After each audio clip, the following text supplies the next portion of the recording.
और अब आपको सीधा ले चलते हैं उत्तराखंड के देहरादून, जहां पुलिस शहीद दिवस के मौके पर सीएम पुष्कर सिंह धामी कार्यक्रम को संबोधित कर रहे हैं। कर्तव्य निष्ठा और राष्ट्र सेवा के प्रति प्रेरित करने का एक सशक्त माध्यम भी बनेगा। पुलिस स्मृति दिवस का दिन न केवल हमारे वीर जवानों को श्रद्धांजलि अर्पित करने का अवसर है, बल्कि आज का दिन हमें यह भी स्मरण कराता है कि हमारा पुलिस बल अपनी कर्तव्य निष्ठा, साहस और अद्वितीय समर्पण के साथ प्रतिदिन अपने दायित्वों का निर्वहन करता है। पिछले कुछ वर्षों में हमारी पुलिस ने अनेक चुनौतियों का सामना किया है, चाहे वो आतंकवाद के रूप में हो या देश के विभिन्न क्षेत्रों में नक्सलवाद हो या प्राकृतिक आपदाएं हो या फिर कानून व्यवस्था से जुटी जटिल परिस्थितियां हों। हर परिस्थिति में हमारी पुलिस ने अदम्य साहस और वीरता, विवेक का अभूतपूर्व परिचय दिया है।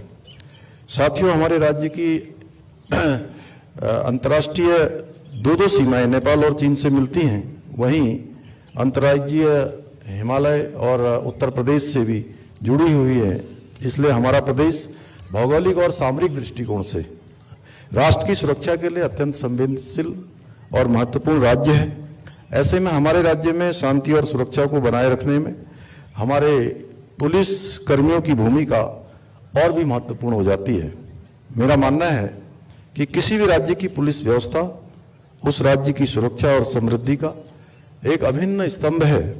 हमारे राज्य की पुलिस भी सेवा की भावना के अनुरूप कार्य करते हुए शांति, कानून व्यवस्था बनाए रखने के लिए अनेक चुनौतियों को, जैसे नशा, साइबर क्राइम, महिला अपराध, यातायात व्यवस्था, चारधाम यात्रा, भूस्खलन, कांवड़ यात्रा आदि का प्रबंधन करती है।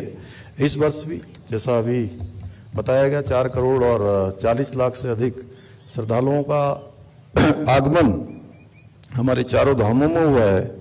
इसके अतिरिक्त भी अनेक स्थानों पर देश और दुनिया के चाहे पर्यटक हो, तीर्थयात्री हो, श्रद्धालु हों, हमारे राज्य में आते हैं और राष्ट्रपति जी, उपराष्ट्रपति, प्रधानमंत्री जी समेत अनेक हमारे महानुभाव, उनके जो प्रवास होते हैं, उनके कार्यक्रम होते हैं, उसको भी सफलतापूर्वक संपन्न करवाने का काम करते हैं।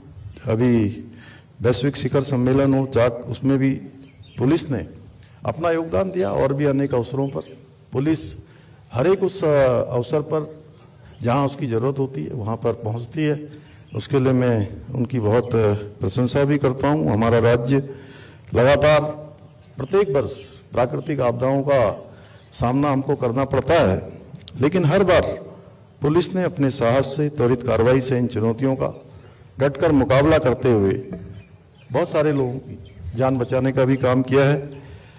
आज के आधुनिक युग में जब हम सब देख रहे हैं कि जिस प्रकार से ज्ञान विज्ञान तेजी से आज नई नई टेक्नोलॉजियां आ रही हैं, तो अपराध का स्वरूप भी बदल रहा है। ऐसे में पुलिस की भूमिका और महत्वपूर्ण और चुनौतीपूर्ण दोनों ही हो जाती है। हम न केवल अपने पारंपरिक अपराधों जैसे चोरी, डकैती, हत्या और महिला अपराधों से लड़ रहे हैं, बल्कि नशा और साइबर अपराध जैसे नए खतरों का भी सामना कर रहे हैं। हमें इन चुनौतियों का सामना करने के लिए भी एक ठोस योजना बनानी होगी। साथ ही जो नशा है वो आज हमारे लिए एक बहुत ही गंभीर खतरा बन चुका है। यह न केवल हमारी युवा पीढ़ी को प्रभावित कर रहा है, बल्कि इसके दुष्परिणामों को हमारे परिवार और समाज को भी सहना पड़ता है। इस समस्या से निपटने के लिए सरकार ने राज्य पुलिस की एक त्रिस्तरीय एंटी नार्कोटिक फोर्स का गठन भी किया है। इसके माध्यम से हमने ये संकल्प लिया है कि 2025 तक हम देवभूमि को ड्रग्स फ्री देवभूमि के रूप में स्थापित करेंगे और इस नशे को जड़ से उखाड़ फेंकेंगे। मुझे बताया गया कि हमारी फोर्स ने अभी 1100 से अधिक नशे के सौदागरों के खिलाफ कार्रवाई की है, जिसमें लगभग 23 करोड़ रुपए के नारकोटिक पदार्थ भी बरामद किए गए हैं। आज के डिजिटल युग में जब हर व्यक्ति इंटरनेट का उपयोग कर रहा है, साइबर अपराध एक तेजी से बढ़ता हुआ खतरा बन चुका है। हमारी पुलिस को इस दिशा में भी सजग रहना होगा, क्योंकि साइबर अपराधों का स्वरूप दिन प्रतिदिन बदल रहा है। हमें अब साइबर अपराधियों से मुकाबला करने के लिए एक कदम आगे रहना होगा। इसके लिए हमारी पुलिस को भी तकनीकी रूप से दक्ष होना आवश्यक होगा। हमें इस पर अंकुश लगाने के लिए अन्य राज्यों व केंद्रीय गृह मंत्रालय के साथ साथ साइबर एक्सपर्ट्स के साथ मिलकर काम करना होगा। ये हमारे लिए अभी समय की बहुत बड़ी चुनौतियां हैं। इसके साथ ही हमारी मातृशक्ति का उत्तराखंड गठन राज्य के निर्माण में विशेष योगदान रहा है। मुझे खुशी है कि उन्हें सुरक्षित माहौल प्रदान करने के लिए प्रदेश के प्रत्येक थानों में महिला डेस्क हेल्प के अंतर्गत QRT का गठन किया गया है।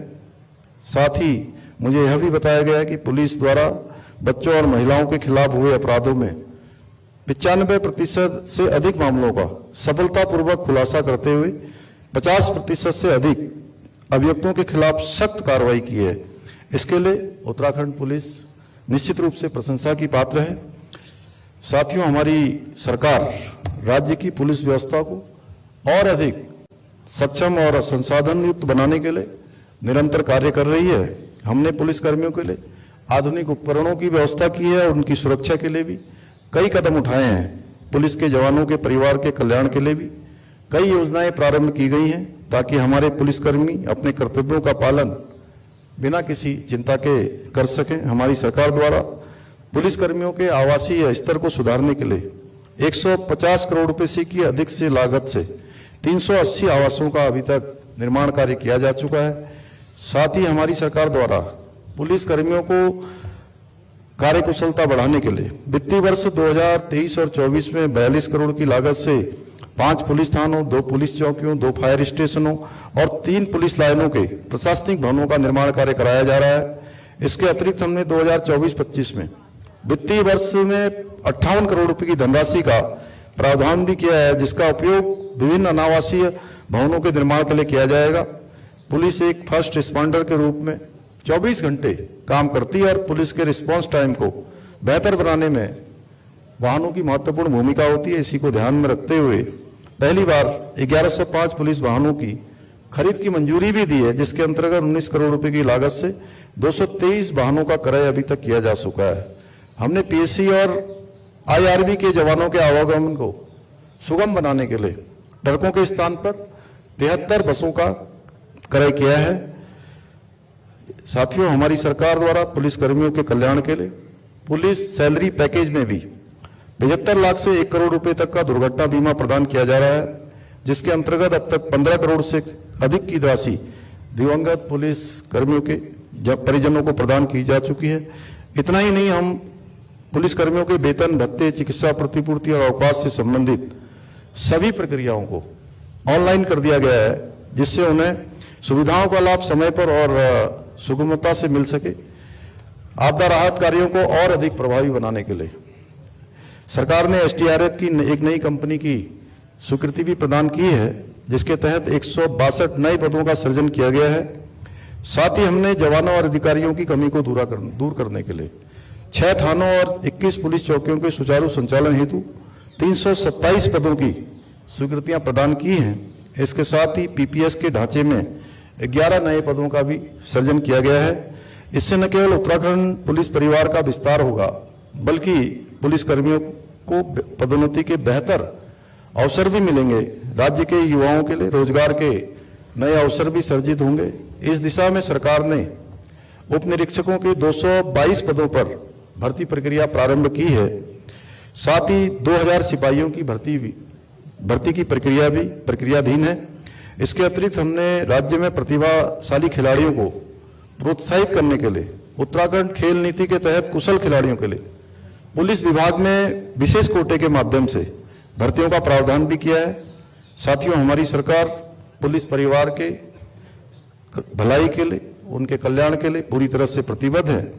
इसी उद्देश्य को ध्यान में रखकर आज के इस अवसर पर पुलिस अधिकारियों, कर्मचारियों के कल्याण के लिए मैं जो कुछ काम आगामी समय में हम करने वाले हैं, उनको आपके समक्ष घोषणा के रूप में यहाँ पर रखना चाहता हूँ। पुलिसकर्मियों के आवासीय भवनों के निर्माण के लिए जो लंबे समय से मांग है, और पिछले वर्ष भी मैंने उसमें जो एक धनराशि की बात करी थी, उसकी काफ़ी धनराशि, 1/3 धनराशि अभी तक शासन से स्वीकृत भी हो चुकी है।